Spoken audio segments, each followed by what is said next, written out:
Les presento a la doctora Silvia Pinto. A ver, doctora, me tiraron. A ver, abogada especialista en Derecho del Trabajo de la UBA, especialista en Justicia Constitucional de la Universidad de Bolonia, docente de grado de la UBA, Universidad de Itela, docente de posgrado de la UBA y otras universidades del país. Exacto. No le estoy errando, pero nos podríamos tomar toda la tarde hablando acerca de su currículum vitae y su gran trayectoria. Ahora, yo quiero que usted se presente de la manera más simple que pueda encontrar. Bien. Soy docente Ay, mi vida. y jueza del trabajo de Bien ahí, la bien Sala ahí, 4 de la Cámara de Apelación del Trabajo bien y ahí. escribo artículos en libros y un poco todo lo que tiene que ver con el derecho del trabajo, que es la disciplina que he seguido y que me encanta y bueno, a eso me dedico. Bien, doctora, como siempre digo en todas mis clases, somos todos oídos. Cuando usted Bien, quiera el recreo, lo pide, nosotros bien, vamos, renovamos el agua del mate, del café bien. y volvemos. Y volvemos. ¿Está bien? Es Listo. 18 a 20. Cualquier cosita, o ustedes me dicen, ahora Sí, puede parar un minuto porque no hable más, descansemos 5 y descansemos 5. sí, sí, sí, doctora. Bueno, Me avisan. Bueno, muy bien. Bueno, la idea entonces es que un poco comentemos qué pasa con... Buenas tardes primero a todos, un placer es compartir con todos ustedes este tiempo. Muchas gracias por la invitación. Y bueno, por supuesto, como siempre digo, esta es una charla entre profesionales, así que sea una ida y vuelta. Yo empiezo a hablar. Me voy a hacer varias preguntas acerca de las modificaciones, así que eh, por supuesto, muy bienvenidos sus opiniones, opiniones críticas. No tengo la verdad revelada, por suerte no me la han entregado todavía.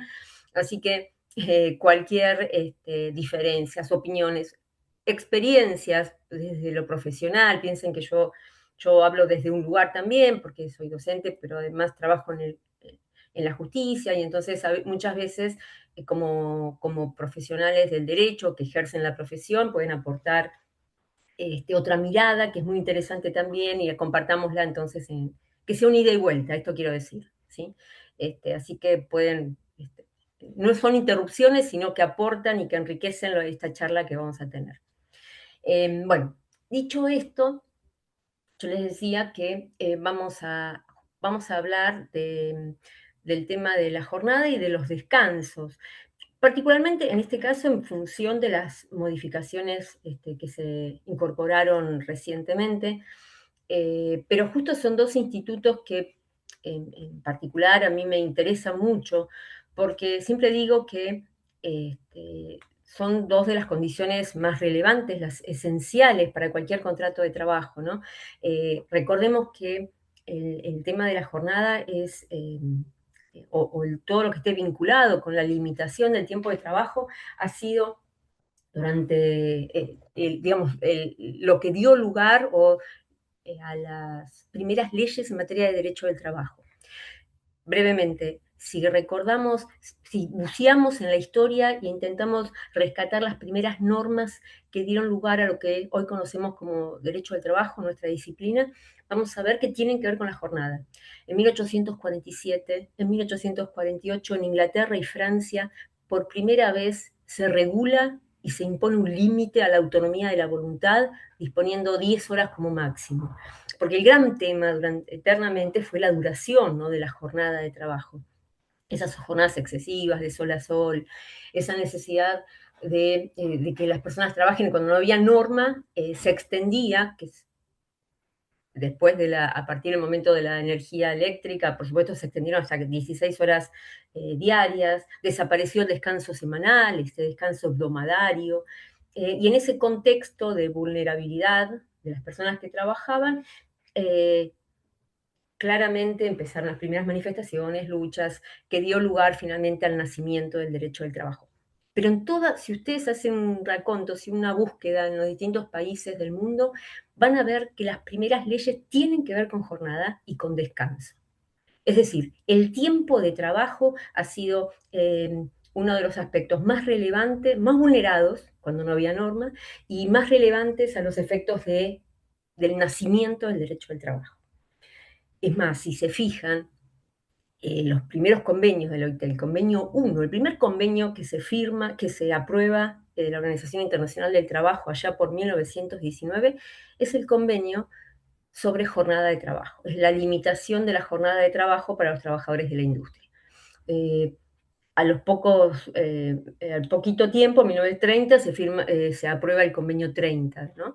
Los dos primeros, uno de los primeras normas internacionales tienen que ver con el poner un límite a la duración del tiempo de trabajo. Y así fue como nos acompañó. También pasó esto en la Argentina. Pensemos que la primera ley que se dicta es la ley 4661, que es de 1905 y tiene que ver con el descanso dominical, propio de nuestro país, este, religiosamente, digamos, cercano al catolicismo, y por ende por eso el descanso se impone los domingos. Pero, primera norma, a los 2 años, en 1907, aparece la primera ley, en realidad cuyo autor, o digamos, quien lo lleva al Congreso es Alfredo Palacios, porque él estaba muy interesado en el tema del límite de la jornada de trabajo, una ley que regula e impone 8 horas o 48 horas como máximo para mujeres y menores. Después, en 1924, se extendió un poco más para este grupo de trabajadores, hasta la ley de jornada de trabajo, que como sabemos es de 1929, la 11.544. Pero en la Argentina pasó lo mismo que sucedió en otros países. Primeras leyes tienen que ver con la limitación del tiempo de trabajo. El problema, uno de los temas que más medulares y que más ha afectado la vida y la salud de los trabajadores. Pensemos que limitar el tiempo de trabajo tiene que ver con, está fundado en razones no solo éticas, sino biológicas y económicas. ¿Por qué digo éticas? Por la humanización del contrato de trabajo y de la persona que trabaja, la necesidad de respetar lo que la OIT llama trabajo decente, que tiene que ser productivo, pero tiene que conciliar la vida laboral y la vida personal, que no puede implicar desigualdades de género, que tiene que garantizarse la posibilidad de que pueda tener un descanso adecuado. Bueno, con todo esto es que se requiere un límite a la jornada laboral. En la Argentina, desde 1929, la jornada es de 8 horas o 48 horas semanales. Al poquito tiempo se ratificó ambos convenios de la OIT que establecen esa cantidad de horas. Y como sabemos, la Constitución Nacional, con la reforma de 1957, con el 14 bis, habla de jornada limitada. Los tratados de derechos humanos, todos van a hacer hincapié en que tiene que haber una limitación razonable del tiempo de trabajo. ¿Sí? Eh, no dicen cuánto, pero tiene que haber una limitación razonable del tiempo de trabajo. Eh, y hay un convenio de 1935 aprobado por la OIT que entró en vigencia en la década del 50, que ya habla de 40 horas semanales. 40 horas semanales. No tiene un tope diario, sí tiene un tope semanal. La Argentina no ratificó este último convenio, con lo cual el marco normativo que hoy tenemos es la Constitución Nacional en el 14 bis, que habla de jornada limitada, los tratados de derechos humanos que hablan de esta limitación razonable del tiempo de trabajo, eh, que como sabemos tienen jerarquía constitucional por el artículo 75, inciso 22 de la Constitución. Luego tenemos los convenios de la OIT que tienen jerarquía supralegal, están por encima de las leyes. Y luego vamos a tener la ley, la 11.544, que tiene un decreto que la reglamenta de 1933, el 16.115, decreto, ambas normas están vigentes, y la ley de contrato de trabajo. La ley de contrato de trabajo del artículo 196 al 203, que va a hacer referencia expresa a este instituto que eh, eh, trasciende y que es relevante en cualquier contrato de trabajo, ¿no? Me acordaba hablando de la necesidad de la limitación del tiempo de trabajo, hay un libro que tiene muchos años, de Alfredo Palacio, que se llama La fatiga, donde hace todo un estudio de los daños que produce la prestación de tareas en jornadas muy extensas. Eh, Fíjense que la prestación de tareas en jornadas muy extensas trae consigo además un daño a la salud, puede traer un daño a la salud, y además genera consecuencias que pueden ser disvaliosas, vinculadas con el cansancio y la falta de concentración y la posibilidad de cometer errores que perjudican a la propia empresa, sin perjuicio de que además está más expuesto a sufrir accidentes de trabajo o enfermedades del trabajo. Es decir, que lo ideal es encontrar una cantidad de horas de trabajo, lograr que se extienda de manera tal que no afecte la salud de la persona que trabaja.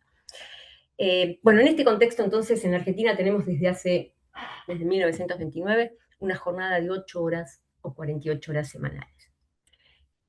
¿Es extensa esta jornada? ¿Es adecuada? ¿Podría ser más extensa? ¿Puede ser menos?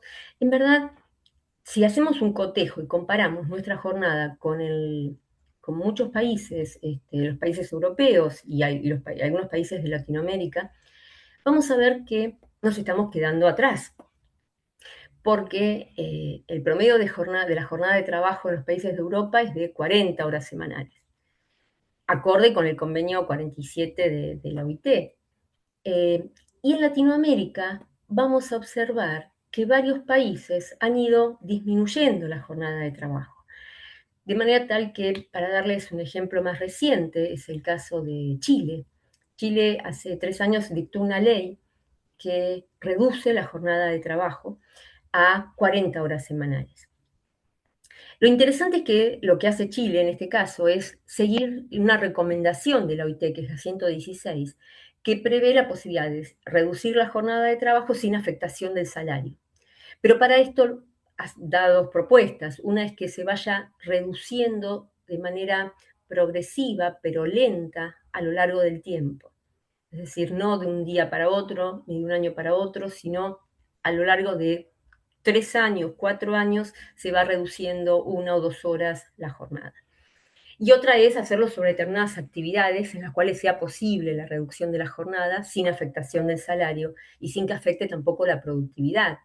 Hay varios estudios realizados acerca de la jornada, la reducción de jornada y la productividad de las personas. En varios países en algunas empresas, por un lapso corto, se han estudiado qué pasaba si le reducían la jornada y exigiéndole la misma cantidad, la misma producción. Y se ha demostrado que los trabajadores podían trabajar y lograr trabajar del mismo modo, reduciendo la jornada, de manera tal que no había afectación económica y esto no producía un perjuicio a la empleadora, a la empresa. Con lo cual es un tema pendiente, ¿no? El tema de la jornada. Bueno, para darles otro ejemplo, en Ecuador se redujo la jornada, en México ya tiene media sanción una norma que tiende a reducir la jornada a 40 horas, en Brasil la jornada de 44 horas es menor a nuestra jornada máxima legal. Hay un tema ahí, hay un tema con el tema de la jornada, pero que es una de las preocupaciones, o digamos, lo que nos hace no coincide nuestro régimen legal con algunos de los países, ni con lo que está pasando bueno, en el resto de Europa, en Europa respecto de la jornada de trabajo. Pero ese es un tema pendiente, ustedes saben que hubo varios proyectos, ninguno fue aprobado, y es un tema que ha quedado por ahora en stand-by. Pero otro tema es la distribución del tiempo de trabajo, porque una cosa es la limitación del tiempo de trabajo y otro es la distribución, es decir, cómo se distribuyen esas horas de trabajo. Y acá sí nos va a interesar ver en detalle qué es lo que estableció la 27.802 en los artículos 197 bis y 198. Pero antes de eso, si les parece, vayamos a una modificación que introduce la 27.802, que tiene que ver con el contrato a tiempo parcial. Entonces, veamos con detalle cada una de las modificaciones que hizo la ley respecto de la jornada de trabajo, vinculadas a normas que, digamos, están vinculadas con la jornada de trabajo. Esperen que voy a apagar, que está sonando este celular. Ahí está, lo dejé. Bien, primer artículo que fue modificado, que está vinculado con la jornada de trabajo, es el contrato a tiempo parcial. Contrato a tiempo parcial que, como sabemos, está en el artículo 92 ter, que en realidad el contrato a tiempo parcial es un contrato que, recordemos, nació en la década del 90 para incorporando la posibilidad y estableciendo algunas pautas específicas, luego fue modificado en dos oportunidades más, destinado a regular aquellas contrataciones que no superaban los 2/3 de la jornada habitual de la actividad. Ya podía ser por día o por semana, pero no superaba los 2/3 de la jornada habitual de la actividad. Este contrato tenía su propia lógica. ¿Por qué? Porque estaba previsto que se abonaba en forma proporcional al tiempo trabajado, pero había como una suerte de sanciones para el empleador que no cumplía con, si en un mes la persona trabajaba más allá de esos 2/3, recordemos que imponía que debía pagarse el salario por tiempo completo. Y a su vez, si el contrato que se pactaba superaba los 2/3, esa persona iba a tener derecho a cobrar un salario por jornada completa. Esto último había generado alguna discusión doctrinaria y jurisprudencial, porque decían que se afectaba el principio de igualdad, de manera tal que alguien que trabajaba menos horas, superando los 2/3, iba a cobrar lo mismo que aquel que trabajaba jornada completa. Bueno, pero ese era el contexto del 92 ter anterior a la reforma de la ley 27.802. ¿Qué dice hoy la norma? Bueno, la norma lo que va a establecer es, desaparece este aspecto de los 2/3. Ya no se habla más de los 2/3. Si ustedes se fijan, dice, el contrato a tiempo parcial es aquel en virtud del cual el trabajador se obliga a prestar servicios durante un determinado número de horas al día o a la semana inferiores a la jornada legal o convencional de la actividad. Ya no pone un tope de tiempo para que sea considerado contrato a tiempo parcial. Así leído, pareciera entonces que cualquier contrato que tenga una jornada reducida, una jornada menor a la jornada legal o convencional de la actividad, va a ser considerado un contrato a tiempo parcial. Se modifica entonces el concepto de contrato a tiempo parcial. No tiene un tope en el tiempo, bastará con que sea una jornada menor a la jornada legal o convencional. Este es un cambio. Así planteado, alguien podría decir, y entonces, ¿qué diferencia hay con el artículo 198? ¿Y qué dice el 198? Habla de la jornada reducida, habla de la posibilidad de que por otras leyes, por convenios colectivos, por estatutos, se pacten jornadas reducidas. Diaria y semanal, puede ser diario o semanal, a decir el texto. Fíjense que dice prestar servicio en determinado número de horas al día o a la semana. ¿Sí? en la medida que sea inferior a la jornada legal o convencional de la actividad, eso va a ser un contrato a tiempo parcial. Entonces, ¿qué diferencia hay con el 198 que habla de jornada reducida? Ahora no habría diferencia. Podríamos decir que el contrato a tiempo parcial complementa el 198 que habla de contratos de jornada reducida, porque ya perdió esa particularidad que lo hacía distinto de los meros contratos de jornada reducida. Ahora bien, primer punto entonces, desaparecen los 2/3. Segundo elemento a tener en cuenta respecto del contrato a tiempo parcial. Fíjense que dice, los trabajadores contratados a tiempo parcial podrán realizar voluntariamente horas suplementarias respecto de la jornada reducida pactada. No podrán realizar horas extraordinarias en exceso de la jornada legal, salvo el artículo 89. Acá, ¿qué introduce el legislador? Dos elementos que alguien podría decir que podría llegar a generar alguna discusión. Yo creo que debe ser leído adecuadamente y que no generaría divergencias si lo leemos de este lugar. Miren, habla de horas suplementarias y de horas extraordinarias. En verdad, la ley de contrato de trabajo no hace distinción entre suplementarias y extraordinarias. Y si ustedes van al artículo 201 de la ley de contrato de trabajo, van a ver que cuando habla de el recargo de las horas extras, el título que dice horas suplementarias, ¿sí? El empleador deberá abonar al trabajador que prestare servicios sin horas suplementarias un recargo del 50 o el 100. ¿Sí? Ahora bien, pareciera que el 92 ter no se refiere a esas horas cuando dice suplementarias. Cuando habla de horas suplementarias se está refiriendo a las horas que van, que se trabajan y que van desde la hora pactada en el acuerdo original hasta la jornada legal o convencional. Esas son horas suplementarias. Es decir, aquellas que superan la jornada pactada, pero no superan la jornada legal de la actividad. Si nosotros pactamos un contrato de trabajo donde se deben trabajar 4 horas diarias y esa persona trabajó 8 horas, bueno, esas horas son suplementarias. ¿Qué está diciendo el texto de 92 ter? Esas horas se pueden hacer. Se puede trabajar horas suplementarias respecto de la jornada reducida pactada. Lo que no se puede hacer son horas extraordinarias. ¿Y a qué llamaría horas extraordinarias? Aquellas que superan la jornada legal o convencional. Están prohibidas las horas extraordinarias y sí se pueden hacer horas suplementarias.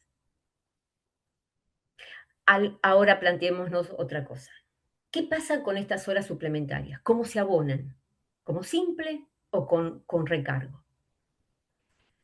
A mi juicio, así planteado, estas horas suplementarias, a estas horas suplementarias les sería aplicable un un fallo plenario que tenemos en la Cámara de Apelaciones del Trabajo, que se denomina Daloy Concelsa. Daloy Concelsa es un fallo de la Cámara que tiene algunos años, pero que justamente apuntaba a la prestación de tareas en ese tiempo que va de la jornada pactada a la jornada legal. Fíjense, el plenario dice, el trabajo realizado fuera de la jornada convenida por las partes, sin exceder el máximo legal, debe pagarse sin el recargo previsto en el artículo 201.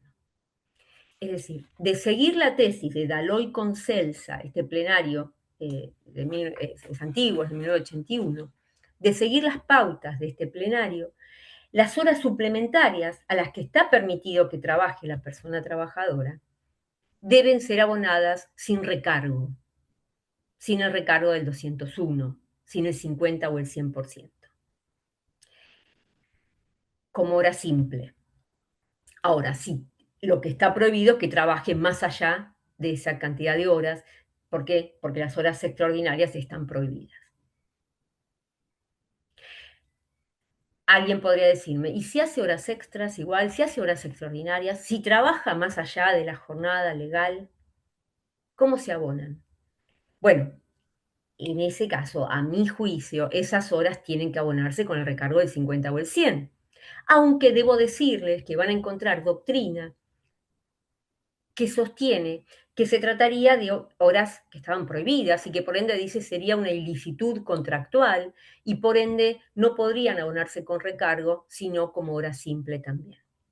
Yo no comparto esto, para mí en realidad sería de objeto prohibido y por ende las consecuencias son para la empleadora y debería abonarlas con recargo. ¿Sí? Pero quiero que sepan que también hay una, por ejemplo, Pirolo en el Tratado de Ackerman de Derecho al Trabajo, cuando se refiere a la prohibición de horas extras en jornada insalubre y también en el contrato a tiempo parcial, lo que, del texto anterior, lo que él dice que en ese caso son horas que deben ser abonadas como horas simples. Sin embargo, bueno, a mi juicio deberían ser abonadas con recargo. Pero bueno, entonces, ¿qué encuentro como particularidad? Esta distinción entre suplementarias y extraordinarias que en verdad no está, no surge de la ley de contrato. Es más, la ley de contrato en el 201 utiliza suplementarias para hablar de las horas extraordinarias. Pero si pasamos este obstáculo, la distinción estaría dada por ¿a qué llamamos suplementarias? A las que llegan hasta la jornada legal y extraordinarias las que lo superan. Estas últimas están prohibidas. Las primeras se abonarían sin recargo salarial, sino como hora simple, y las otras con recargo salarial, a mi juicio. Hasta acá voy y si alguien me quiere preguntar o opinar o decirme algo, es el momento. Doctor Snyder, ¿Qué tal, doctora? Buenas ¿cómo le va? tardes. Bien. No, más allá del plenario de hoy, me preguntaba si es correcto, en el caso puntual del trabajador que ha sido contratado mediante un contrato de tiempo parcial, que excede en sus horas de trabajo pactadas sin superar la jornada legal, esas horas en exceso sean abonadas como hora simple, digamos, porque en lo que refiere a su propio contrato de trabajo, él tenía pactada una extensión de trabajo y que la trabaja por encima a requerimiento del empleador. ¿Por qué el empleador tendría derecho a abonarla como hora simple? Eso termina en una distorsión de la figura del contrato de tiempo parcial en donde probablemente haya ciertos abusos, ¿no? Digamos, por parte del empleador. Si no tiene ningún costo para el empleador hacer trabajar o requerir el servicio excepcional o extraordinario al trabajador de tiempo parcial. Costo tiene, porque tiene que abonar las horas suplementarias. Claro, tiene que abonarla, pero no un costo extra, digamos. Claro, no, es No, un no con costo extra, recargo. pero no con recargo, exactamente, no con recargo. Bueno, es una posición, una posibilidad. De hecho, cuando el plenario llegó al plenario, porque había posiciones encontradas y algunos sostenían esto. Claro, pero como tiene tantos, por ahí tantos años, quizás ahora la Es tendencia cierto, sea. no está ninguno de los jueces que en ese momento se discutieron. Fíjese que la Cámara sigue aplicando el plenario tal cual, cuando es un acuerdo individual, pero si es por convenio colectivo que se establece una jornada menor a la legal, se dice, bueno, como el convenio colectivo, el cuerpo de contrato, alma de ley, tiene, digamos, se aplica extensivamente a todos aquellos que estén dentro del grupo, entonces, en caso que sea una jornada convencional, ahí no, superada la convencional sí se pagan con recargo. Cuando es un acuerdo individual que no supere obviamente la jornada legal, estas se ha sostenido que se aplican de forma simple. Pero lo que usted dice justamente es otra posibilidad, es decir, que alguien sostenga que claramente no tiene que ver con lo pactado y si supera lo pactado debería ser abonado con recargo. Es una posibilidad. Eh, Particularmente a mí me parece que creo que no habría afectación en la medida en que realmente sea una decisión de la persona trabajadora el prestar estas tareas. Yo no creo que esté obligada ni debería estar obligada a prestar tareas en horas suplementarias. Bueno, de hecho, bueno, partimos de la idea que debe ser así, pero de hecho el texto dice, cuando los trabajadores contratados a tiempo parcial podrán realizar voluntariamente horas suplementarias. Es decir, nadie podría estar obligado, ni podría ser sancionado, ni podría considerarse un incumplimiento contractual el no realizar esas horas suplementarias, porque el acuerdo era por un contrato con una jornada menor. Pero de hacerlas, bueno, la discusión es esta, o se abonan como simple o se abonan con recargo, que quedará un poco, vamos a ver cómo evoluciona esto en la jurisprudencia cuando se vaya dando. Pero sin duda que es ambas respuestas son posibles, ¿no? Se pueden sostener y fundar ambas situaciones. Perdón, ¿alguien había dicho algo en el chat?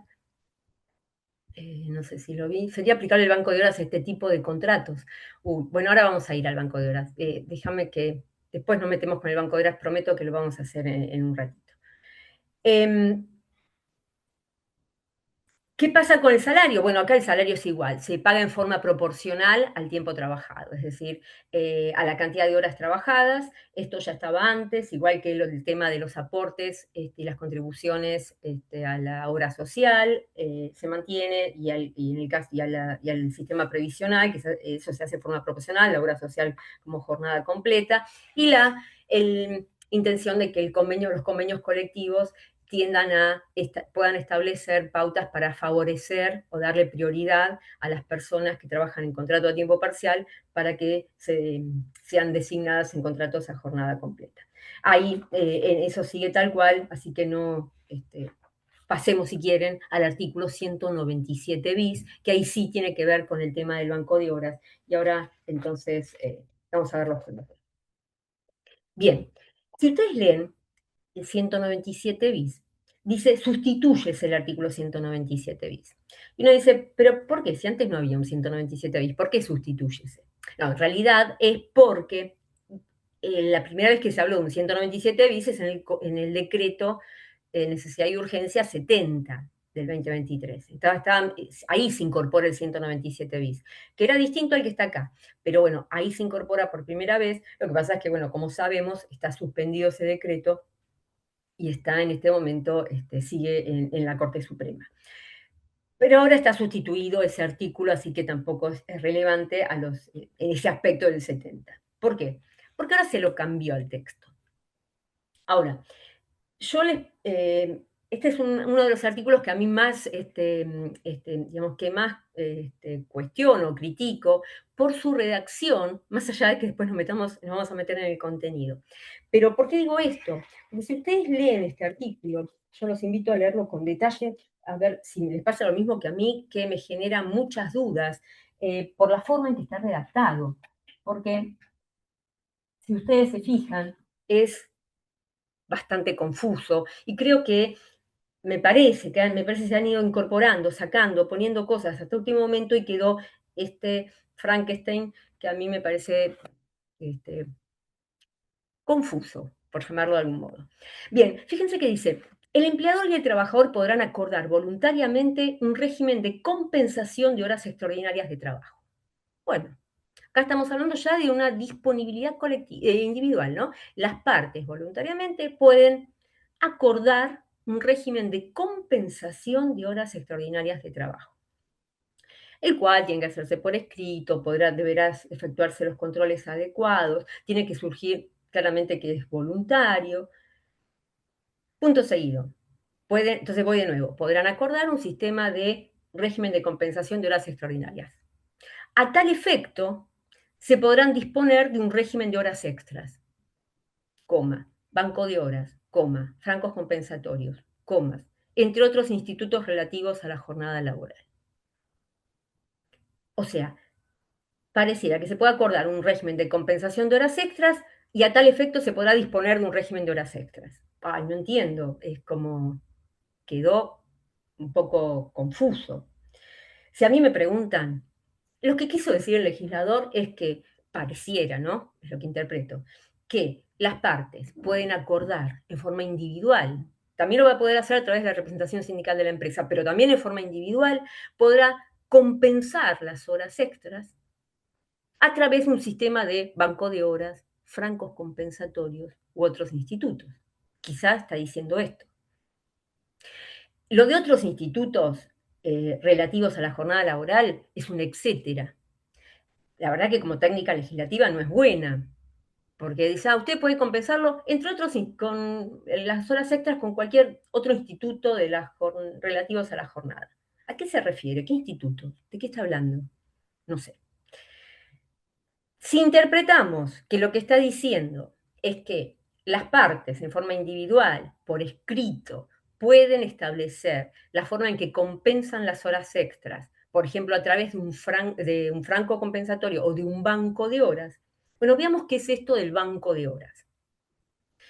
El banco de horas es un sistema que no es nuevo, que existe en algunos países, que se aplica, incluso en los estudios que la OIT tiene, los informes que tiene en materia de tiempo de trabajo, de jornada, en muchos casos son estudiadas esta forma de distribución de la jornada. Y que la finalidad es como una suerte de una cuenta que tiene la persona trabajadora, en la cual, en vez de ahorrar dinero, lo que ahorra o lo que guarda en esa cuenta son horas, es tiempo existencial. Pero esas horas extras serían la jornada legal o la jornada pactada. No, son horas extras. Horas extras serían aquellas que van más allá de la jornada pactada o de la jornada legal de la actividad. Si es la jornada que surge de un convenio colectivo, lo que supera esto van a ser horas extras. Bueno, voy de nuevo. ¿A qué llamamos horas extras? Horas extras serían aquellas que se elaboran más allá de la jornada legal o convencional. ¿Sí? Aquellas que superan la cantidad de las 8 o 48 o las que surjan del convenio colectivo de trabajo. Esas horas extras pueden ser compensadas. ¿Cómo pueden ser compensadas? Pareciera que a través de un régimen de banco de horas. ¿Y esto qué implica? Que las personas, entonces, si un día, 2 días, si hacen horas extras, en vez de cobrarlas por el 201 con recargo al 50 o al 100%, pueden acumularlas en ese banco de horas, ir guardándolas, de manera tal de tomarlas en otro momento. Hay un montón de datos que nos faltan. Esa cantidad de horas que se guardan como hora simple, o sea, trabajé una hora extra, ¿me la guardo como una hora extra o 1,5? No sé si me siguen. O si fue un sábado de la tarde, un domingo, me lo guardo como 2. ¿Hasta cuándo se puede hacer esto? ¿Sine die? ¿No hay plazo? ¿Yo puedo ir guardando horas extras en los próximos 5 años y no cobrar ninguna y seguir trabajando? ¿Y cuál es el límite? Fíjense que el párrafo que sigue dice, dicho régimen, que podrá igualmente ser pactado por el empleador con la representación sindical de la empresa, deberá respetar los descansos mínimos legales. ¿Y cuáles son los descansos mínimos legales? 12 horas entre jornada y jornada, 35 horas semanales. Ahora vuelvo atrás. ¿Esto qué quiere decir? Que en la medida que yo respete las 12 horas entre jornada y jornada y las 35 horas semanales, podré trabajar 12 horas, 5 días a la semana, 12, 24, 36, 48, 12 horas por día, respetando las 35 horas, sin límite, y me voy guardando esas horas en esa cuenta, en ese banco de horas. ¿Hasta cuándo?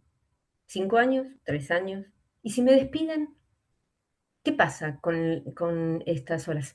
Las horas, el tiempo existencial no me lo pueden devolver. Que se patrimonializa, bueno, además, el permitir que esto se extienda en el tiempo sin edie, claramente va en contra del concepto mismo de jornada y de descanso. Entrada para la ratonera. Y alguien que tiene... El dato que tengo es la mejor amiga. Era la mejor amiga. Ahí me quedaba. Por favor, se fijan para quien tiene que ser invitado. Hola. Oh, tendré que buscarlo, a ver. Alfredo, te decía. Ahí está. Muy bien, gracias. Florencia, por favor, querías hablar. Sí, te escucho, Florencia. ¿Levantaste la mano? ¿Ahí se me escucha? Sí. Doctora, ¿ese guardar las horas a qué se refiere? A que yo trabajo y quedan las horas ahí en el aire, pero nadie me las... O sea, ¿se pagan, no se cobra? ¿Qué significa guardar las horas? Yo Bien. entiendo que como que las podría compensar con descanso, entiendo como para que no se las pague. O sea, lo que se busca siempre es no pagar, ¿no? Acá lo que se está buscando es achicar el gasto del empleador, bla, bla. O sea, lo que entiendo es que quieren hacer eso para decir, bueno, si yo trabajé en la semana 4 horas extra, decir, bueno, tomate una media tarde en la semana, no trabajás, yo no te las pago y vos trabajaste, digamos. O sea, lo que sí no tiene un justificativo para el trabajador. O sea, se va a reventar laburando 12 horas al día y después se tomará un descanso y no es que incrementó su patrimonio, sino que no le sirve de nada. Claro. Pero algo. En lo que vos decís, bueno, se la dieron en la semana, se tomó las 4 horas que trabajó el lunes y el martes y se las tomó el sábado. Lo que yo estoy diciendo es que acá ni siquiera la norma establece un límite temporal para el uso de esas horas. De manera tal que al no haber un límite temporal, podría darse el disparate de que una persona tenga guardadas para después tomárselas 100, no sé, 815 horas, ¿sí? Claramente una norma que establece un sistema de banco de horas tiene que tener un límite, de manera tal que se use, que se efectivice esas horas dentro de un lapso razonable. Debería establecerse, no sé, un mes. Dentro del mes se van acumulando, pero al cabo del mes o de los 2 meses tiene obligatoriamente que hacer uso de esas horas y tomárselas y descansar esa persona que trabajó de más. Ahora, no olvidemos que esto, ¿qué puede implicar? Estamos hablando de horas que eran extras y que conforme el artículo 201 deben abonarse con recargo.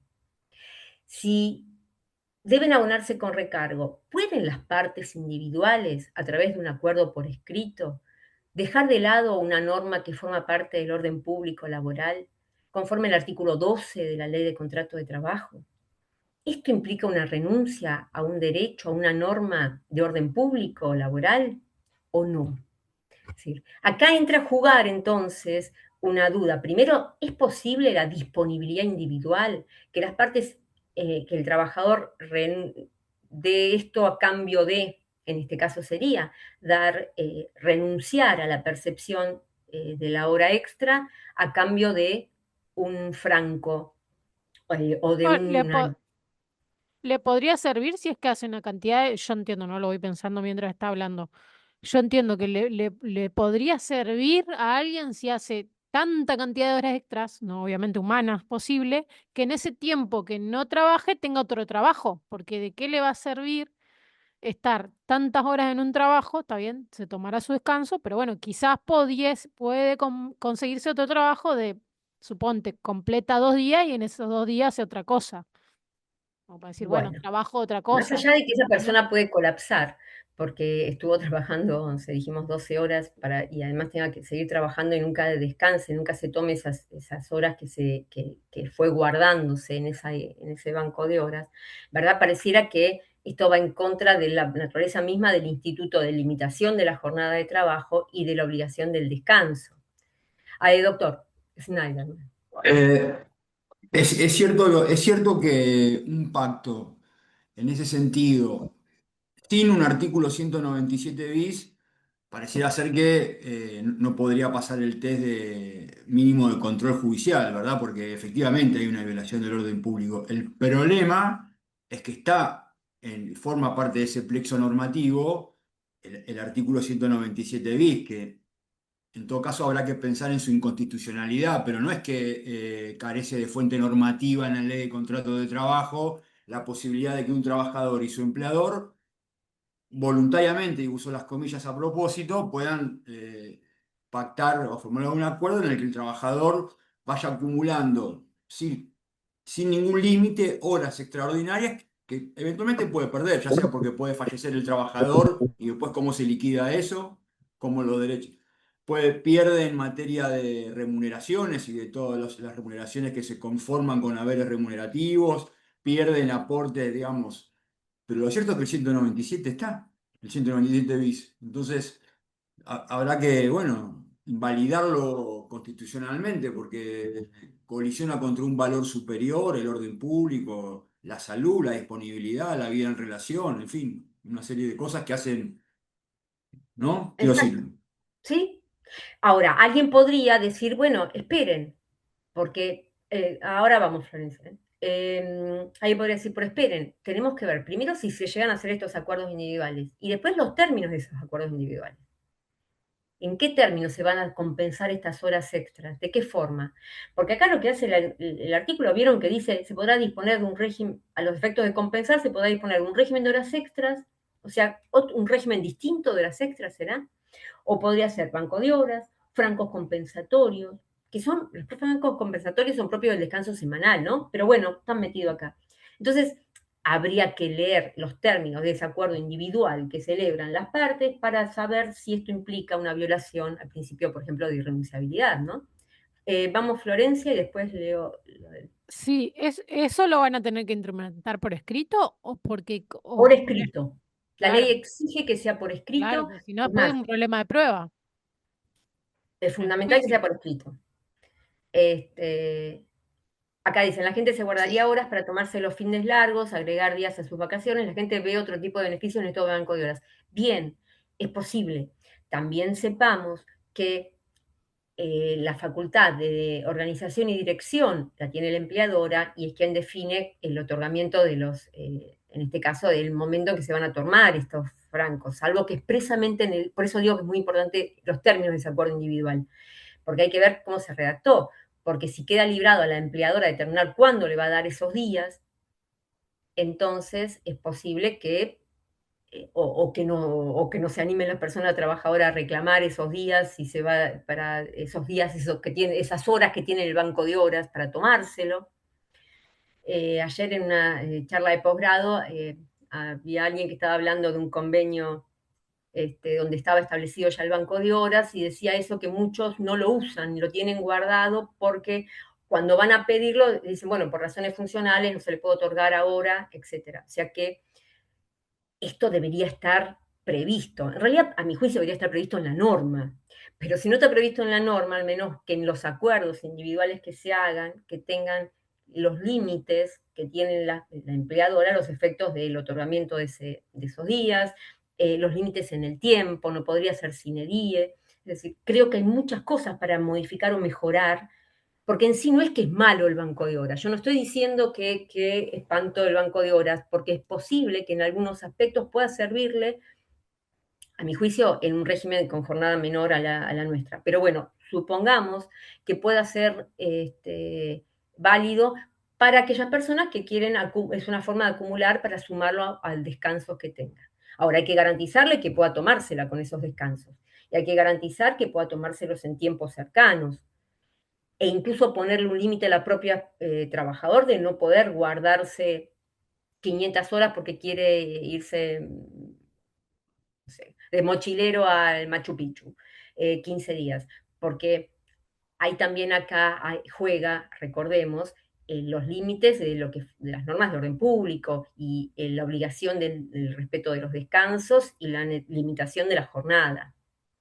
Digo, doctor Antúnez. Hola, buenas tardes, un gusto. ¿Qué tal? Mucho gusto.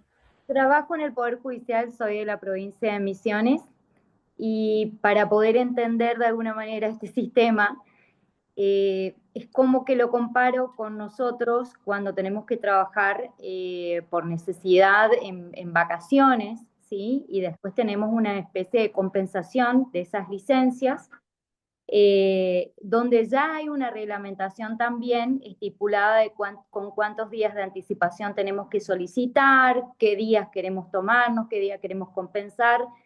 Entonces, también creo por ahí conveniente realizar este tipo de reglamentación en el mismo contrato de trabajo desde un comienzo para evitar una inseguridad jurídica a futuro. Precisamente con este artículo de Banco de Horas que de seguro va a ser utilizado, más con este beneficio, por ejemplo, que van a ver los trabajadores, eso de poder tener un descanso, capaz un día feriado, o un día de, perdón, un día de fin de semana largo, etcétera. Yo lo veo así como una forma de lograr una seguridad. Nosotros también tenemos contemplado que cuando finaliza nuestra relación, digamos, esa cantidad de horas que tenemos reservada, tenemos que tomárnosla. No son compensables en dinero.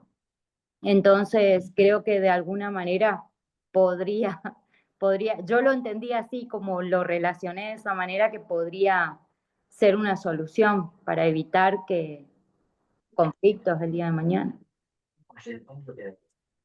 Yo no tengo dudas de que lo ideal sería que esto que esté estipulado, esté reglamentado. Es más, le diría que a mi juicio debería surgir de la norma, pero si no de los propios convenios colectivos, de establecer unas pautas con límites temporales en el caso del banco de horas. Porque recordemos que no es lo mismo sentarse a negociar un convenio colectivo entre el sindicato, la federación y la empleadora que el trabajador con su empleadora. Entonces, lo ideal sería que exista una norma más general que establezca límites para el uso de este sistema de banco de horas, que por eso en sí no es malo el sistema de banco de horas. El tema es que tiene que, a mi juicio, tiene que estar acotado. Acá dice, se debería llevar un registro de horas por persona firmado por el empleado para ser reconocidas. Sí, de hecho está previsto así. Fíjense que el 197 dice, se podrá acordar un régimen de compensación, deberá formalizarse por escrito, consignarse la naturaleza voluntaria de las horas extras y sus límites, especificar el funcionamiento del sistema y estableciendo un método fehaciente de control que le sirva a ambas partes del registro de las horas.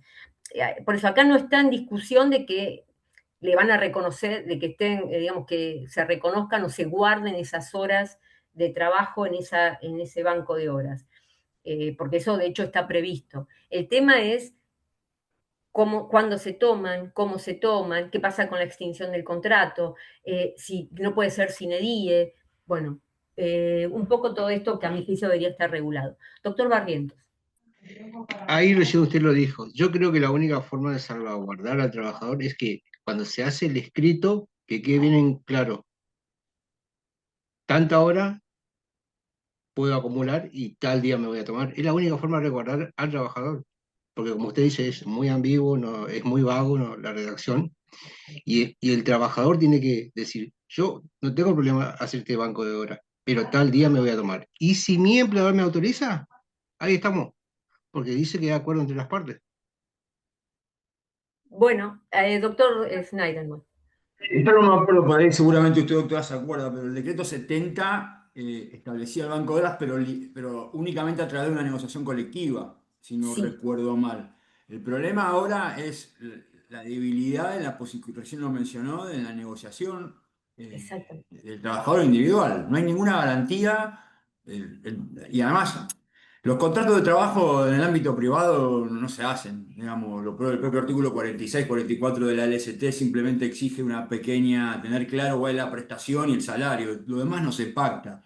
Eso es muy probable que el gerente de personal llame al trabajador y le diga, firmame acá, que es el acuerdo, mirá, cambio de horas y es muy difícil. A mí me parece que más tarde o más temprano los jueces, pues, alguien siempre dijo que el derecho es lo que los jueces dicen que es. Más tarde o más temprano los jueces van a tener que establecer cuáles son los requisitos, recaudos mínimos que tiene que tener un convenio individual con un trabajador en materia de banco de horas. Si no, va a ser muy difícil el control y es muy probable que la parte débil del contrato, el trabajador en esa puja constante que hay en esa relación de fuerzas, termine perdiendo. Mi opinión. Sí, yo espero que en verdad sea, que no tengan que ser los jueces, sino que esto se esté regulado. Es lo ideal para que se aplique para todo el mundo en las mismas condiciones y por eso hablo de ponerle límites, ¿no? Que estaría bueno que se reglamente esta norma o que se modifique esta norma, dándole primero claridad y después acotándolo con estos parámetros que más o menos estuvimos diciendo todos. Y sin duda, una cosa es la disponibilidad colectiva, es decir, que por convenio colectivo se establezcan las pautas, como estaba previsto originariamente, y no por disponibilidad individual, que lo hace mucho más frágil a las posibilidades de este acuerdo. Esto vamos a ir viendo a medida que se vaya sucediendo, ¿no? Vamos a ir viendo cómo se aplica, de qué manera lo llevan a cabo. Me parece que una empresa, lo mejor que puede hacer la empresa es establecer, poner los límites y garantizarle también al trabajador que pueda tomársela en el momento que lo desee, pero que esto surja del propio acuerdo. Yo siempre recuerdo que, si ustedes se fijan, no sé qué pasará en otras jurisdicciones, pero al menos acá, muchas veces pasan los expedientes que las personas vienen y reclaman francos compensatorios no gozados. Dicen, miren, yo desde el año, o sea, hace 2 años que vengo trabajando los días, días que tenía que descansar y no me otorgaron el franco compensatorio, así que reclamo 15 francos compensatorios. ¿Y qué van a ver? Que en jurisprudencia le va a decir, no, no tiene derecho porque es un derecho que caducó, usted no se tomó, el franco en su momento es un derecho que perdió. Entonces, ¿por qué? ¿Y por qué la gente no se lo tomó? ¿Y por qué?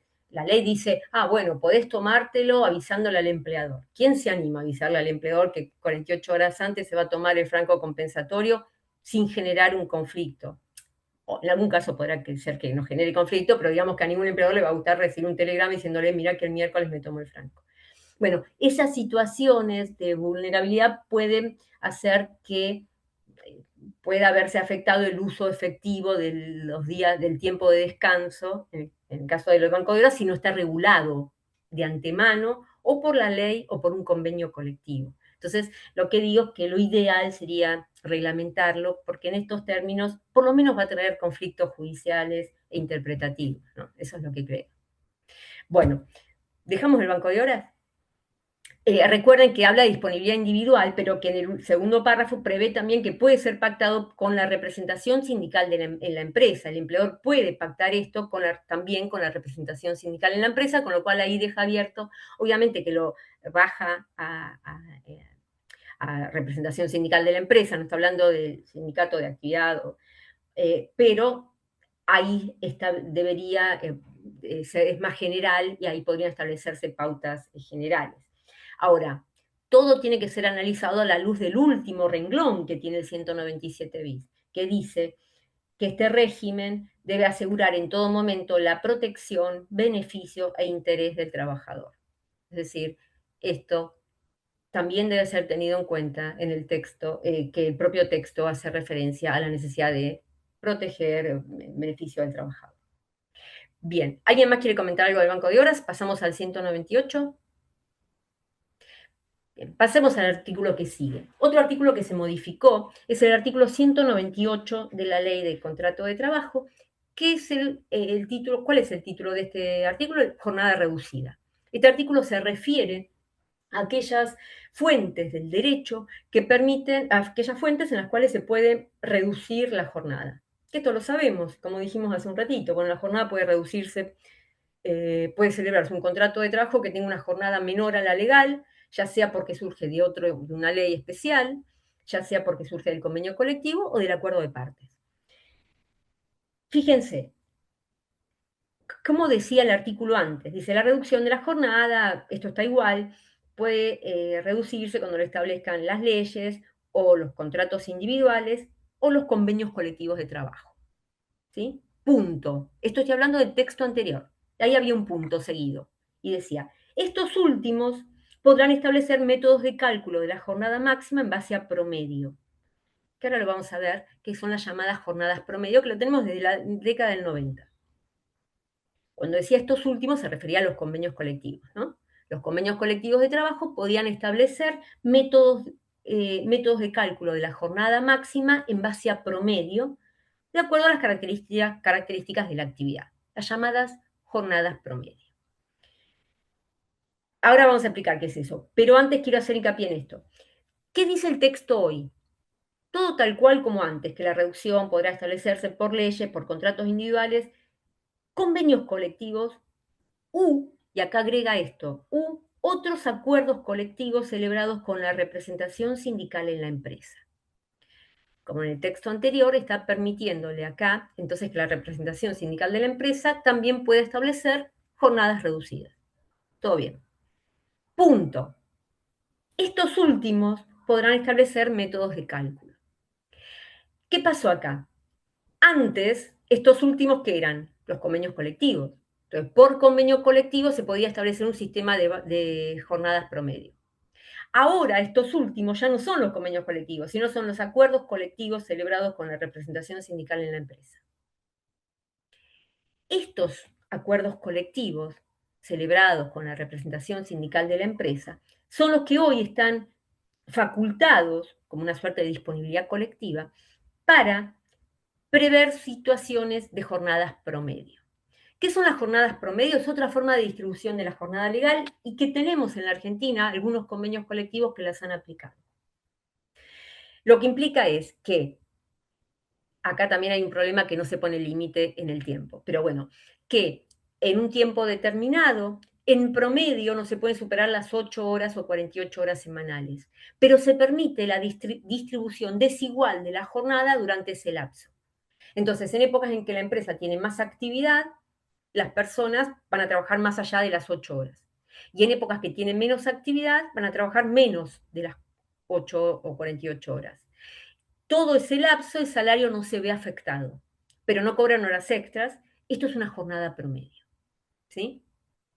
El convenio, en un caso de cervecerías, en los cuales le permite. Entonces, esto flexibiliza, por llamarlo de algún modo, las jornadas en función de las necesidades que tenga en materia de actividad empresaria. Esto está permitido desde 1991, se incorporó este sistema de jornadas promedio con la ley 24013, con la ley de empleo.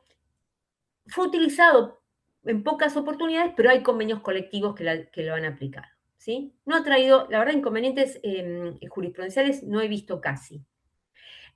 Hay un artículo muy interesante de Javier Adrogué de hace unos años sobre esto que hace hincapié en que lo que venimos diciendo ahora también, esto tendría que tener un límite temporal, porque los dos convenios que yo tengo a la vista acá dicen una jornada anual de, no sé, 1.144 horas, que en promedio no pueden superar las 8:48. Lo ideal es que esa distribución desigual no sea tan extensa en el tiempo, sino que sea menor. Bueno, pero lo cierto es que este sistema de jornada promedio se mantiene. ¿Qué le agregan ahora? Ahora le agregan, dice, de acuerdo con las características de la actividad, siempre y cuando, dice, se respeten los descansos mínimos entre jornada y jornada de 12 horas y de descanso semanal de 35 horas. Estrictamente esto no hacía falta ponerlo porque surge de la propia ley, pero no está mal que se haga hincapié en que hay que respetar las 12 horas de descanso y el descanso semanal de 35 horas. Pero agrega otro parrafito que antes no estaba. Asimismo, dice, se podrá utilizar el banco de horas de modo de compensar la mayor jornada de algún día con la menor de otro, siempre y cuando no se supere el máximo legal de la jornada semanal o la que estipule el régimen laboral específico, ya sea la ley especial o el convenio. Bueno, acá incorpora el banco de horas dentro de la jornada promedio. Acá ya va a ser más difícil comprender de qué, porque si está incorporando el banco de horas, no se entiende de qué manera va a aplicar el banco de horas dentro de la jornada promedio. Por lo menos genera bastante confusión. No sé cómo lo van a implementar. Lo cierto es que mantiene el sistema de jornada promedio e incorpora el banco de horas. Vamos a ver cómo evoluciona en los convenios, ya no en el convenio colectivo, porque acá dice que tiene que ser por el acuerdo que se celebre con la representación sindical de la empresa, que son ellos los que pueden celebrar estas jornadas promedio, y bueno, veremos cómo funciona el sistema, ¿sí? Puede traer algunos debates interpretativos de la norma sobre esto. Bueno, sí, doctor.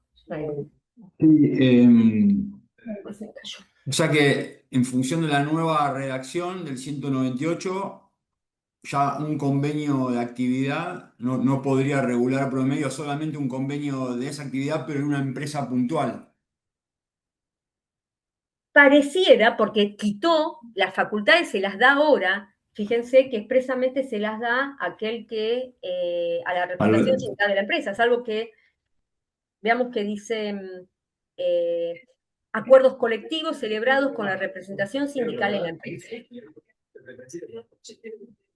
Así contado, serían ellos, estos acuerdos colectivos con la representación sindical en la empresa, los que podrían celebrar jornadas promedio.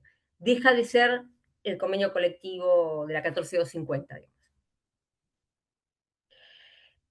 A mi juicio, si a mí me pregunta, yo creo que esto es más que un error del legislador, que incorporó a último momento lo de acuerdos celebrados con representación sindical de la empresa y quedó punto seguido estos últimos. Y estos últimos se estaban refiriendo a los convenios colectivos, pero se agregó esto último, pero podría ser subsanado quizás por la reglamentación diciendo que cuando habla de estos últimos habla de los dos últimos. No sé. Doctora Borda Alfaro. Estos acuerdos, doctora, celebrados con la representación sindical de la empresa, ¿serían los acuerdos por empresa o no, o son distintos? Cuando habla de representación sindical de la empresa, bueno, todo depende de qué entendamos por representación sindical de la empresa. Se supone que si la representación sindical de la empresa son los trabajadores, delegados, la comisión interna, que es con la que se va a negociar, son representantes del sindicato de actividad, dependerá del sindicato, bueno, que intervenga y que tenga personería gremial para celebrar el acuerdo, bueno, podrá ser un acuerdo celebrado con ellos, ¿sí? Vieron que en verdad la ley en varias oportunidades intenta bajar el nivel de negociación a la negociación de empresa, de manera tal de evitar que sea general y que sea una medida que sea por empresa la celebración de los acuerdos colectivos, con las características de cada empresa. Otra vez, Sí, habrá doctora, que ver cómo lo implementan y cómo se va desarrollando en la práctica, ¿no? lo que se advierte es que cada vez como que están limitando más los acuerdos colectivos y tratan de forzar o de llevar una negociación con el trabajador de manera individual, sabiendo que en nuestro derecho laboral siempre consideramos a la parte más vulnerable, al trabajador. Eso es lo que se advierte en todas las reformas. Recién hacía notar usted que no era necesario en la jornada reducida decir que no se podía afectar el máximo de 12 semanales y el 35, perdón, 12 diarias y 35 semanales. Sin embargo, cuando veíamos el banco de horas, no sé si intencionalmente lo omitieron o por qué, así, donde más necesita la regulación o la protección del trabajador, hacen silencio, omiten, y cuando se sobreentiende y está más que claro, es redundante lo que establece la letra de la norma, lo que se advierte que siempre, digamos, se lo está desprotegiendo al trabajador, en vez de darle un marco legal límites, se está dejando al arbitrio del empleador, eso es lo que advierte. Sí, igual, aunque no lo digan, las 12 y las 35 también tienen que regir para el caso del banco de horas. Aunque no expresamente no lo mencionen, yo creo que no podría extenderse más allá de eso, porque no solo creo, surge de la propia norma. El 197 expresamente cuando exige que entre jornada y jornada tiene que haber 12 horas, y el 204 al 207 habla de el descanso mínimo de 35 horas semanales.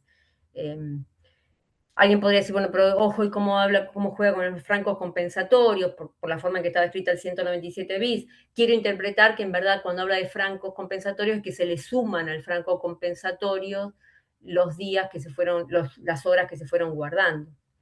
¿Saben qué pasa? Es tan importante la claridad del legislador a los efectos de poder aplicar una norma, que cuando la norma no es clara, nos genera todas estas situaciones que de duda, incertidumbre, fundamental la claridad de la norma. Creo que esta norma sufrió modificaciones, imagino yo, quizá a último momento, que llevó a que quede de ese modo el 197 bis e incluso el 198. Y bueno, va a haber un trabajo más arduo de la doctrina y la jurisprudencia para interpretar, reinterpretar y ver qué alcance se le da a esta norma, ¿no? Y obviamente la fundamental la labor de los profesionales, de los abogados, en la actividad, en cada caso, cuando lo planteen.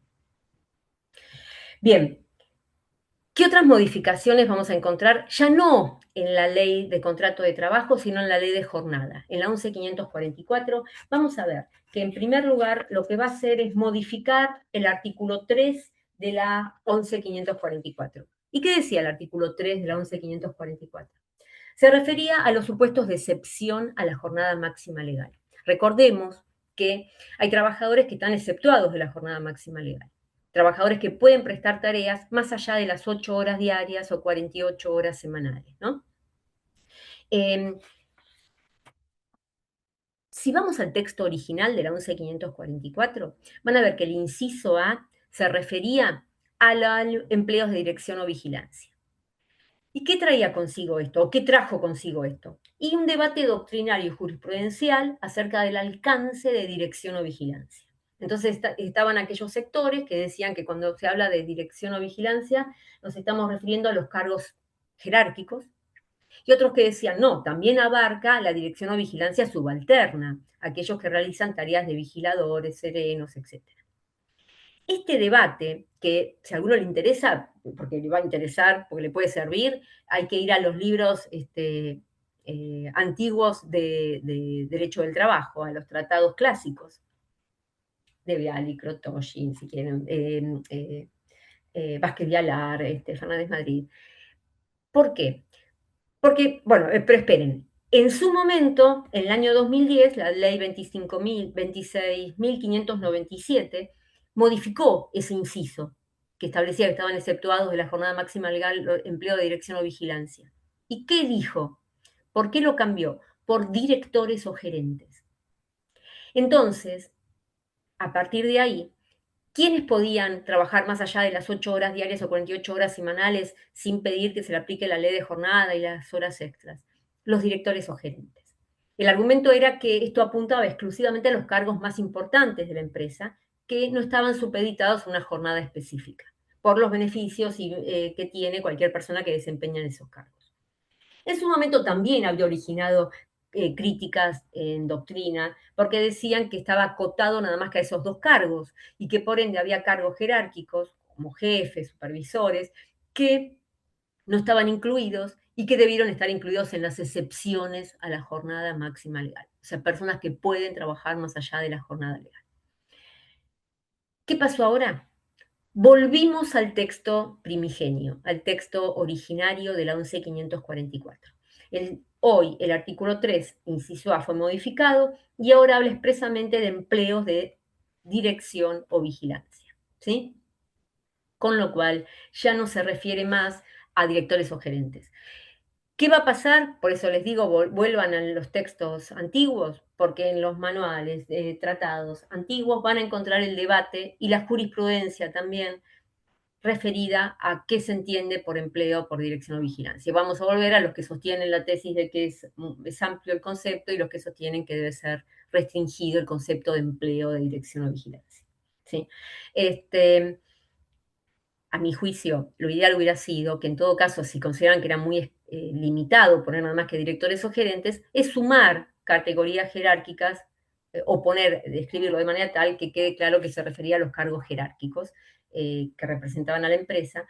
Pero bueno, con el texto así escrito va a traer consigo algunos debates, o los mismos debates de antaño. Bien, segundo elemento. Si ustedes quieren, paramos, sí, como quieran. ¿Sigo? ¿Sí? Segunda reforma que se hace a la 11.544 es el inciso B de los trabajadores exceptuados de la jornada máxima legal. ¿Por qué digo esto? ¿Se acuerdan de los trabajos por equipos en turnos rotativos? Recordemos que la ley de jornada y su decreto reglamentario prevé como excepción a la jornada máxima legal, aunque temporaria, a los trabajos por equipos en turnos rotativos. Es decir, ¿por qué lo uno al trabajo por equipo con turno rotativo? Porque tal como está redactada la norma y en función del decreto reglamentario, incluso los convenios 1 y 30, el trabajo por equipo está pensado como en aquellos grupos de trabajadores, cuadrillas que van rotando a lo largo de, en los 3 turnos que pueda tener la empresa, de manera tal que vayan desarrollando tareas mañana, tarde y noche, o mañana o día diurno y nocturno. Bueno, ¿qué decía el texto de la 11.544? Antes de la reforma. Decía, cuando los trabajos se efectúen por equipos, la duración del trabajo podrá ser prolongada más allá de las 8 horas y de las 48 horas semanales, en la medida en que, al cabo de la finalización del ciclo, en promedio no se superen las 8 horas o 48 horas semanales. Es decir, acá lo que había era una norma que decía que si trabajabas de ese modo, podía superar las 8 o 48. No podían ser más de 12 horas, no podía ser más de 56 por semana, pero al finalizar la rotación, al terminar las 3 semanas de rotación del turno, en promedio no podía superar la jornada a las 8 o 48. O sea, había una semana que podía trabajar 10 horas y otra semana podía trabajar 6 horas por día. ¿Sí? En promedio eran 8,48. ¿Qué pasó? ¿Qué dice hoy el texto? Se los voy a leer. Dice, inciso B, se admiten las siguientes excepciones. Cuando los trabajos se efectúen por equipos, la duración del trabajo podrá ser prolongada más allá de las 8 horas por día y de 48 horas semanales. Punto. Por ende, tal como está redactado el texto, si se trabaja por equipo en turnos rotativos, se puede trabajar más allá de las 8:48 sin límite. Son trabajadores que están exceptuados por el solo hecho de tener un trabajo de turnos rotativos por equipo. Sacaron el límite de las 3 semanas, ¿sí?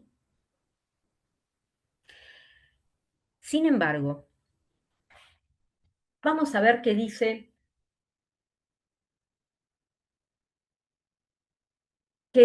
el artículo, el convenio 1 de la OIT.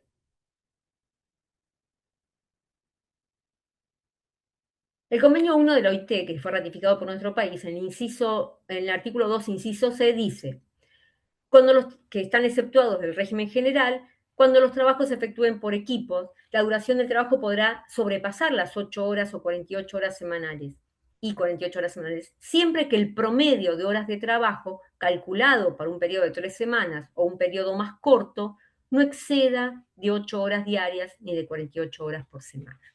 Es decir, el convenio 1 de la OIT establece el límite de 3 semanas para que en promedio no se superen las 8:48. El texto que estaba antes en nuestra 11.544. ¿Y por qué es importante esto? Recordemos que los convenios del OIT tienen jerarquía supralegal. Por ende, ese límite que ahora desapareció del texto legal, de la ley 11.544, se mantiene ese límite en el convenio 1 de la OIT. Por ende, para el grupo de trabajadores industriales representados por los convenios de la OIT, podrían invocar esta norma de jerarquía superior a una ley para establecer la obligación de que se respeten estos límites. Ahí puedo decir, ¿y el convenio 30? No, el convenio 30 no está previsto en el convenio, pero generalmente los sistemas de turnos rotativos se dan en empleos industriales. ¿Sí?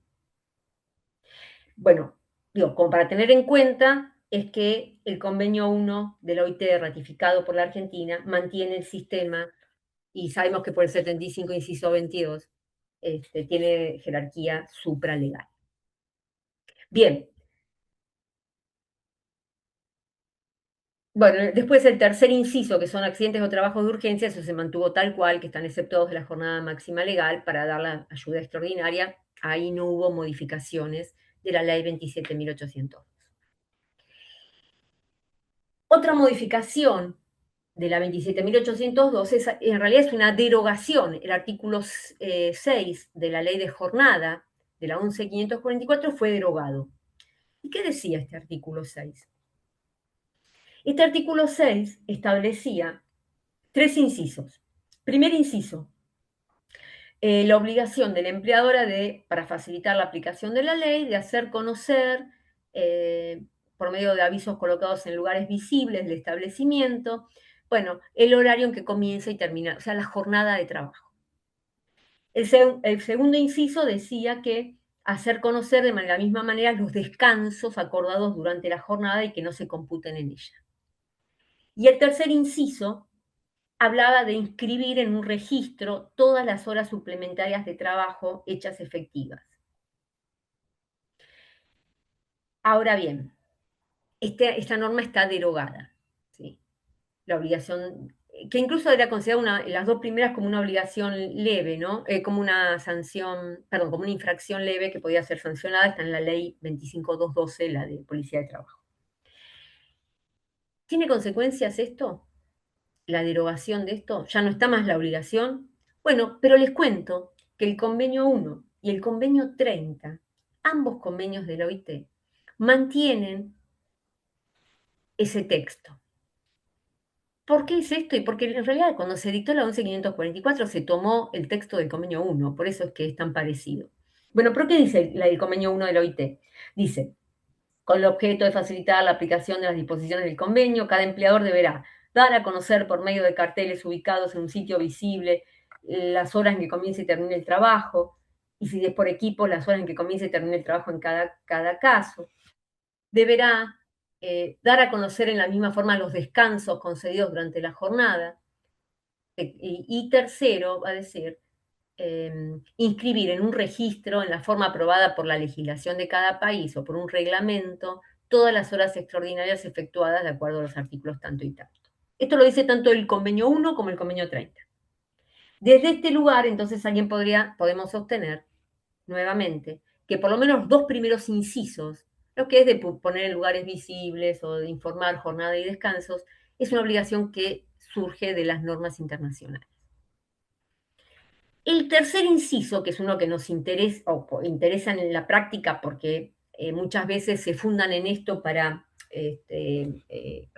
tener por reconocida la cantidad de horas extras. Fíjense que dice inscribir en un registro la cantidad de horas extras efectuadas, pero dice inscribir en un registro en la forma aprobada por la legislación de cada país. Pareciera hasta una norma programática, entonces acá podría ser más discutible que pueda considerarse que subsiste la obligación de llevar un registro de horas extras, porque lo deja librado a la legislación interna. Y si nuestra legislación no lo prevé, entonces podría discutirse la aplicación de este inciso. No sé si soy clara, pero lo que quiero decir es que acá es más discutible. Los dos primeros incisos de la publicación, de poner en lugares visibles jornada y descansos, me parece que sí siguen siendo obligatorios. No este último que queda librado a la legislación de cada país. ¿Sí? ¿Hasta acá todo bien? Quiere decir, doctora, que Sí. yo recuerdo que uno de los puntos de pericia normal que surgían en las demandas era para que el perito informe si se lleva el libro del registro del artículo sexto, y la ausencia de esos registros daba la presunción de que el trabajador había realizado las horas extras que invocaba en la demanda, con lo cual ahora uno puede suponer que esa presunción no corre más, digamos. Podría, o sea, claramente está derogado en nuestra legislación local, en nuestra legislación. Habría que ver si el hecho de que se mantenga esa obligación en el texto de los convenios puede ser importante, pero la norma dice conforme a la legislación de cada país, con lo cual podría sostenerse que al no tener norma ya no se puede invocar como una obligación. Exactamente. Perfecto, gracias. Bien, en materia de jornada, ¿puedo dejarlo y vamos a las vacaciones? Si les parece. Para ver qué cambios hubo en materia de vacaciones. Si están todos de acuerdo, o alguien quiere aportar algo, decir algo o comentar algo. ¿Todo bien? Bien, vamos entonces. Si quieren seguimos de largo, no hagamos ni un recreo de 5 10 minutos, sino sigamos y en todo caso, si terminamos antes, terminamos antes.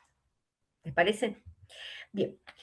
¿Qué pasa con las vacaciones? ¿Qué particularidad tiene la reforma en materia de vacaciones, la 27.802? ¿Qué cambio hace a la legislación?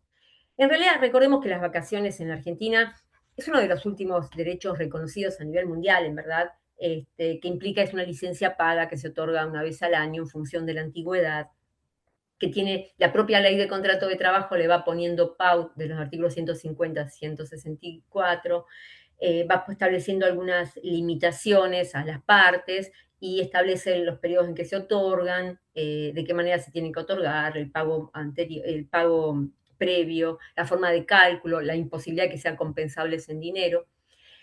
Y muchas veces nos pasaba de que uno hablando con gente, qué sé yo, con familiares, qué sé yo, dice, no, tengo guardadas vacaciones, tengo 3 años de vacaciones guardadas. Y con eso, ay, Dios mío, yo no decía nada, pero sabías que si lo llegan a despedir, se va, qué sé yo, no olvidate, esas vacaciones las perdieron.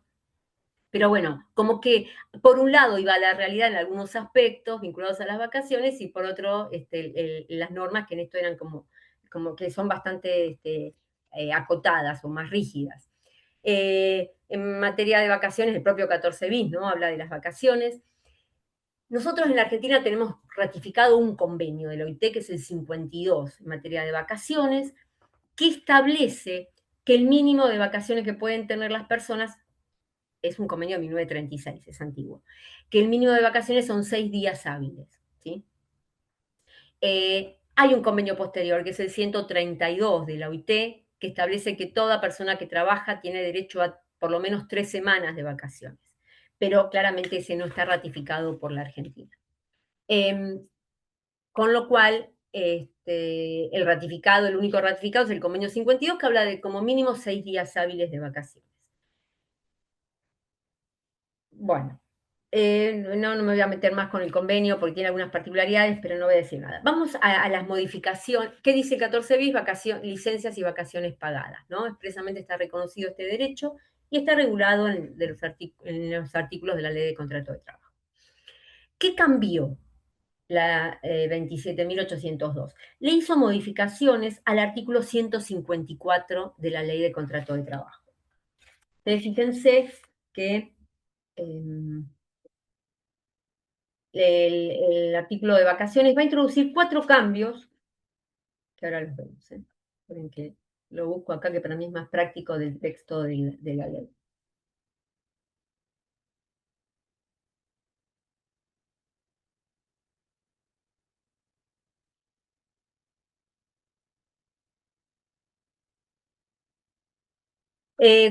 Introduce 4 cambios al artículo 154 que están vinculados con, en primer lugar, la disponibilidad individual. Acá también va a hablar de disponibilidad individual para el periodo de goce de las vacaciones, el fraccionamiento del periodo vacacional, la notificación anticipada de las vacaciones y la interrupción de las vacaciones por razones de enfermedad. Estos serían los 4 aspectos que la norma va a hacer referencia, acá está, que va a modificar. Recordemos que las vacaciones se tienen que otorgar entre el 1 de octubre y el 30 de abril del año siguiente, ¿no es cierto? Y que la norma dice que si no se las dan, se las puede otorgar, se las puede tomar hasta el 31 de mayo. Después es un derecho que va a caducar, uno de los pocos derechos en nuestro régimen que caduca.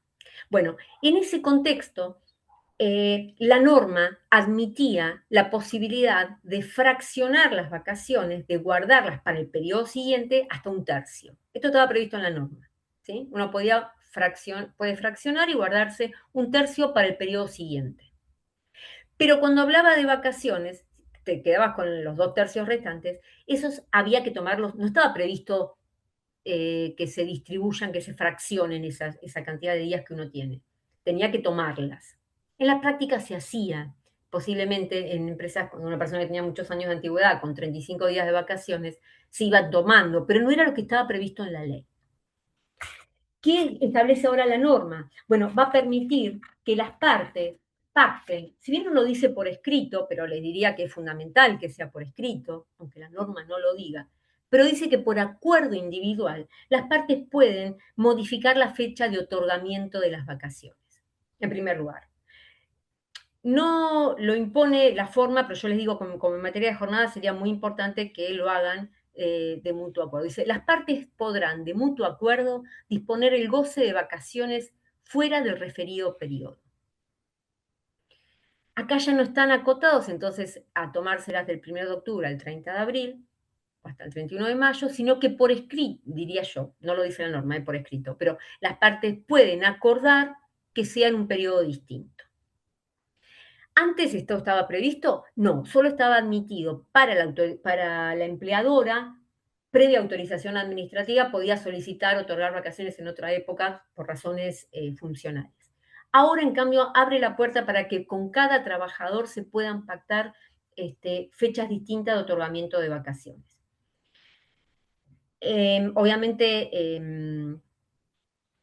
el empleador dice, ustedes saben que la norma dice, el empleador deberá organizarlas de manera tal que cada trabajador goce al menos de una vez cada 3 años en periodo estival. Esto lo decía antes el texto y eso se mantiene. Pero, ¿qué pasa cuando se quiere modificar? Bueno, lo ideal es que quede por escrito plasmado de que esa persona, por ejemplo, no quiere vacaciones en el periodo estival, sino que está dispuesto a que, sino que pactan que las vacaciones se otorguen en otro periodo. El tema de la disponibilidad de las vacaciones en verdad no es la primera vez que hay una norma sobre esto. ¿Se acuerdan? La 24467, la de pymes, lo preveía, pero disponibilidad colectiva hablaba. Preveía la posibilidad que por convenio colectivo se establezcan algunos aspectos de las vacaciones que puedan ser modificadas. Acá es un acuerdo individual, con lo cual hay que mirarlo en forma más estricta, teniendo en cuenta que es un acuerdo entre los empleadores y el trabajador, la persona trabajadora y la empleadora, ¿no? Esta disponibilidad individual, cómo se maneja. Bueno, pero volviendo a lo del fraccionamiento.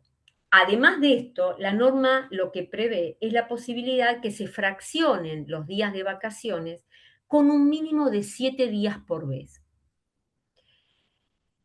Esto no viola la norma, el convenio 152 de la OIT. ¿Por qué? Porque el convenio 52 expresamente prevé la posibilidad de que se puede tomar hasta 6 días de vacaciones, con lo cual acá está permitiendo que se trabajen no menos de 7 días corridos. Es decir, dice, cada tramo no podrá ser inferior a 7 días, ¿sí? Con lo cual no se ve afectado el goce de las vacaciones. Sin duda que la obligación es que sea un goce continuado en el tiempo, además de remunerado, porque la idea es que la persona efectivamente descanse y se tome, repose, se aleje del ámbito laboral.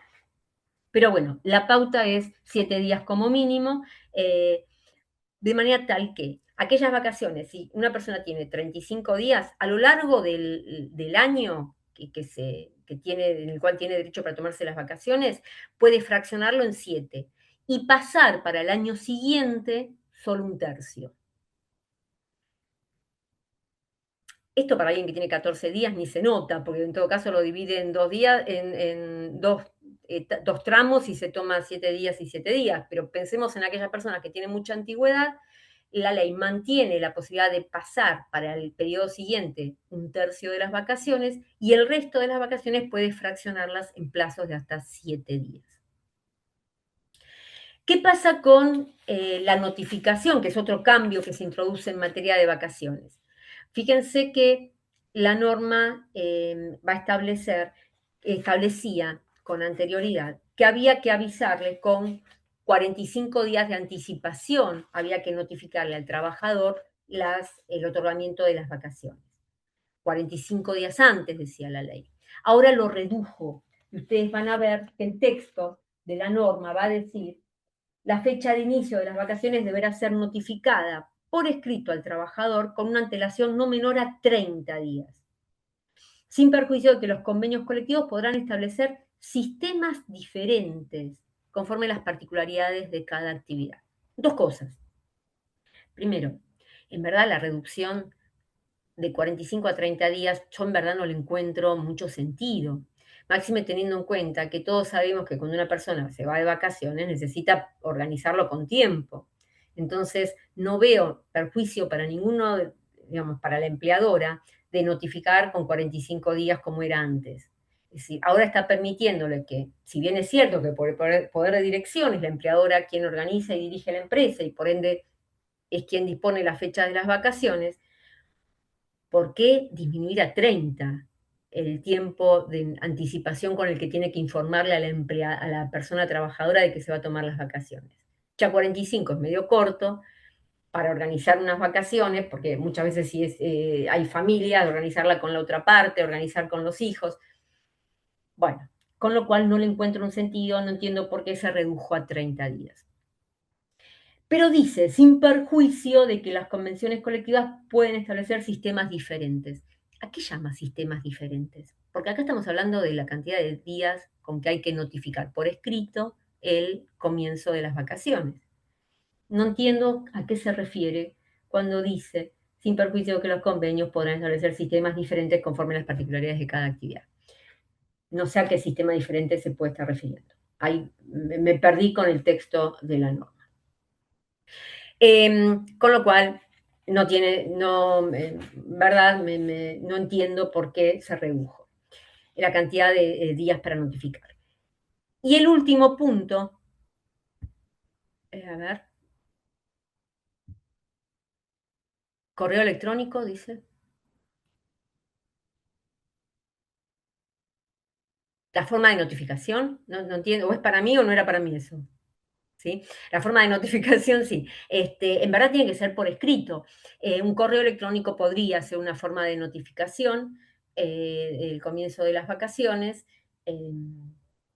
Sí, podría ser. Yo como me parece como empleadora adoptar los medios necesarios para garantizar que como prueba que quede la notificación dentro de los plazos legales, ¿no? Pero tranquilamente, o puede ser por escrito, podría ser notificándolo en la empresa con la firma del trabajador, de la persona trabajadora. Lo importante es que sea de manera tal que después pueda acreditarse haberse notificado con la anticipación que dice la ley. Bueno, y fíjense que después va a decir, bueno, mantiene esto de que el empleador debe organizarlo de manera tal que uno cada 3 años durante la temporada de verano, si no se pactó otra cosa, pero incorpora un párrafo en el último, el 154, en su último párrafo. Ya a esta hora puede decir cualquier cosa. Fíjense que dice, en caso de que las vacaciones se vean interrumpidas por enfermedad del trabajador, informada en tiempo y que le permita al empleador ejercer su derecho de control, deberá reincorporarse al finalizar el periodo de vacaciones y en caso de continuar bajo las condiciones previstas en el 208 y una vez concluido el saldo de días de vacaciones no gozadas deberá ser reprogramado. ¿Qué está previendo algo que no estaba en el texto legal, que en la práctica se solía hacer, pero que es muy importante que esté regulado? Que es el caso de las personas que se enferman durante las vacaciones. Aunque debo decir algo, el texto omite los accidentes, porque solo habla de enfermedad. Dice, en el caso que las vacaciones se vean interrumpidas por enfermedad del trabajador. ¿Y qué pasa si se accidenta? Quiero entender que también rige para los casos de accidentes. No lo dice la ley, pero debió ponerse en caso de que se enferme o se accidente el trabajador y que esté imposibilitado de poder gozar de las vacaciones. Bueno, solo habla de enfermedades. Pero bueno, lo que la norma incorpora, y esto es positivo, que en esos supuestos la persona trabajadora debe informar en la medida posible, en forma inmediata, a la empleadora de esta situación para que pueda, si así lo desea la empleadora, controlar esa enfermedad o ese accidente, diría yo, aunque no lo dice la ley, de manera tal de interrumpir las vacaciones.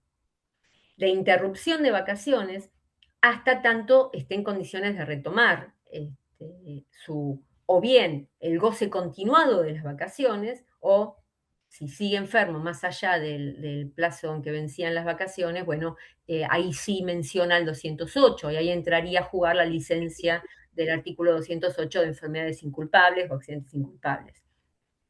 Pero lo que es importante es que después va a decir, fíjense cómo termina, el saldo de días de vacaciones no gozadas deberá ser reprogramado conforme lo establecido en los párrafos precedentes. Con lo cual está permitiendo la reprogramación de los días de vacaciones, como se interrumpieron producto de esa enfermedad, para que pueda gozarlos oportunamente una vez repuesta esa persona dentro de las pautas del 154.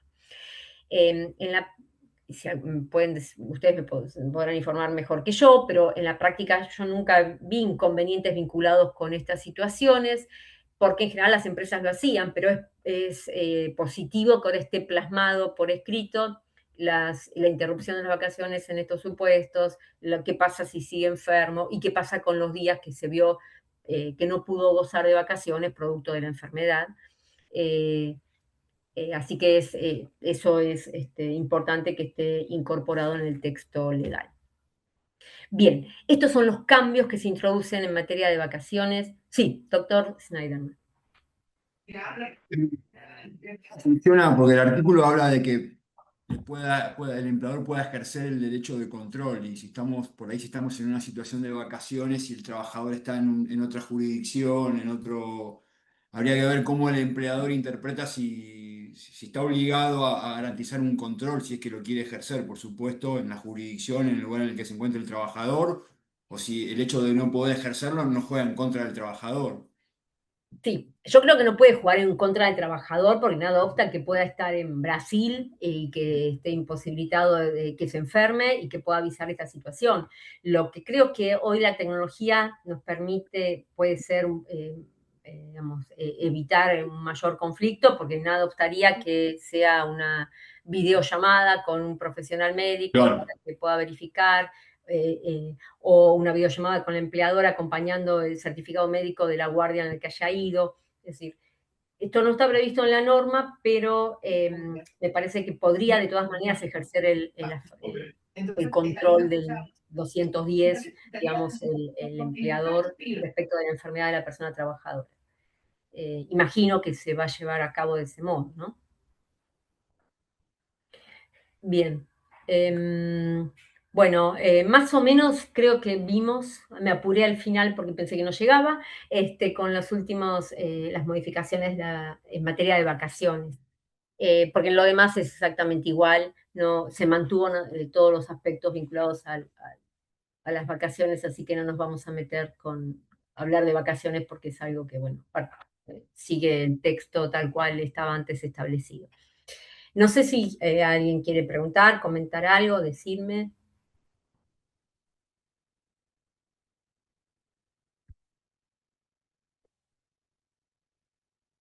O aportarnos información, a ver. Consuelo, activa nomás tu audio, ¿eh? Dale, doctora Vigo. Consuelo, sí, estaba. Sinceramente, doctora, quiero... A ver, Consuelo, estaba con... ¿Ahí me escuchan? Sí, Ah, sí, porque justo estaba con el auto.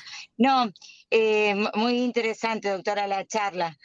Una consulta con respecto al tema de las vacaciones, porque ahora está esta posibilidad de fraccionamiento de las vacaciones, que algunos convenios colectivos permitían con esta limitación de que sea de una semana, por ejemplo el de Huecara, pero por un lado dice que se puede pactar directamente con el empleador, pero por otro lado dice que se sigue pidiendo la autorización a la autoridad administrativa del trabajo. Yo soy de Santa Fe y acá particularmente cuando queríamos, antes de esto, cuando queríamos que los trabajadores se pudieran tomar vacaciones fuera del periodo legal y poder tomarlas fraccionadas, que en la ley en realidad no lo permitía, algún convenio este huecar así, pero otros no, más que nada la gente que tenía mucha antigüedad, lo pedíamos en el Ministerio de Trabajo y obteníamos la resolución fundada que nos autorizaba eso. Ahora es como que me parece que, no sé si hago una mala interpretación, pero es como que dice que se pueden acordar y se sigue manteniendo. No sé qué es lo que usted interpreta, si se puede pactar directamente con el empleado o se tiene que seguir pidiendo la autorización de la autoridad administrativa del trabajo. No, yo creo, a mi juicio, son dos casos distintos. En el caso de la autoridad administrativa, es en aquellos casos en los cuales la empresa, por razones funcionales, por razones organizativos, por el tipo de actividad, necesitaba otorgar vacaciones en periodos distintos a los de la ley. Ahí se requería autorización y se requiere autorización administrativa. Ahora, los acuerdos individuales con cada persona trabajadora que quieran pactar tomarse vacaciones en otros periodos, esto no es colectivo, es individual con cada trabajador, no requiere pedir la autorización a la Secretaría de Trabajo, a quien sea. ¿Sí? Para mí eso queda exclusivamente establecido para aquellos casos donde por razones organizativos de la empresa, por razones empresariales, va a otorgar a todos sus trabajadores vacaciones en periodos distintos de los que dice la ley. ¿Sí? Pero en los acuerdos individuales no haría falta. Bien, perfecto. Sí, acá lo que particularmente es así se pedía en periodos distintos por una cuestión de la empresa, pero también de los trabajadores que no querían tomarse todo junto cuando tenían muchos días. Pero Claro. podría pactarse ahora, digamos, autorizaría hacer acuerdos individuales. diferente. Ahora la norma admite la posibilidad que haya acuerdos individuales y con esto bastaría para el empleador con cumplir con lo que la norma dice en la actualidad. A mi juicio, a mí me parece que es así. Gracias, doctor. No, por favor. Bueno, bueno, buenísimo. Entonces, no sé si alguien más quiere comentar algo. Por Ah, favor, no nos perdamos semejante profesora, semejante docente, semejante profesional, como para sacarnos las dudas, por favor. Alfredo, ahí puso presunciones. Ajá. ¿Por qué? Refiriéndose a... No, lo había puesto cuando hablábamos del artículo sexto de la Ah, 11.544 que establece lo conversamos. perfecto. Quedó, Recién lo veo.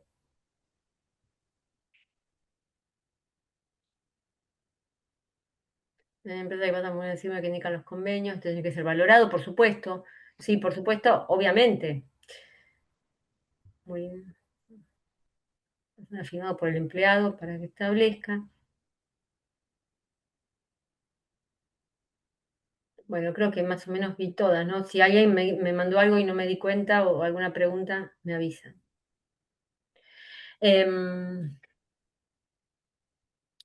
Bueno, ha sido un gusto compartir con ustedes la clase. Me encantó este ida y vuelta, el que sea que es mucho más rico y no hablar yo sola. Así que estuvo muy bueno eso. Es un placer compartir con profesionales como ustedes esta reunión. Así que gracias. Doctora, Este, gracias a usted por, bueno, darnos su tiempo, su sabiduría, y creo que todos estamos agradecidos por esta hermosa clase. Eh, lo sentí como con palabras tan con esa lección entendedora, esas palabras simples, esas palabras que llegan y que aportan mucho. Ay, Muchísimas bueno, gracias gracias. por eso. Y a todos ustedes también por respetar los micrófonos. Estuvieron de 10. Sí, Muy sí, bien sí, todo, sí, salió sí. todo bueno. Menos mal, me alegro mucho. Un placer haber compartido este momento con ustedes. Los saludo. Placer, Chao. placer, placer. Gracias, doctora, gracias. Gracias a todos. Y bueno, Chao, nos Dios. estamos viendo en la próxima clase. Perfecto. Adiós.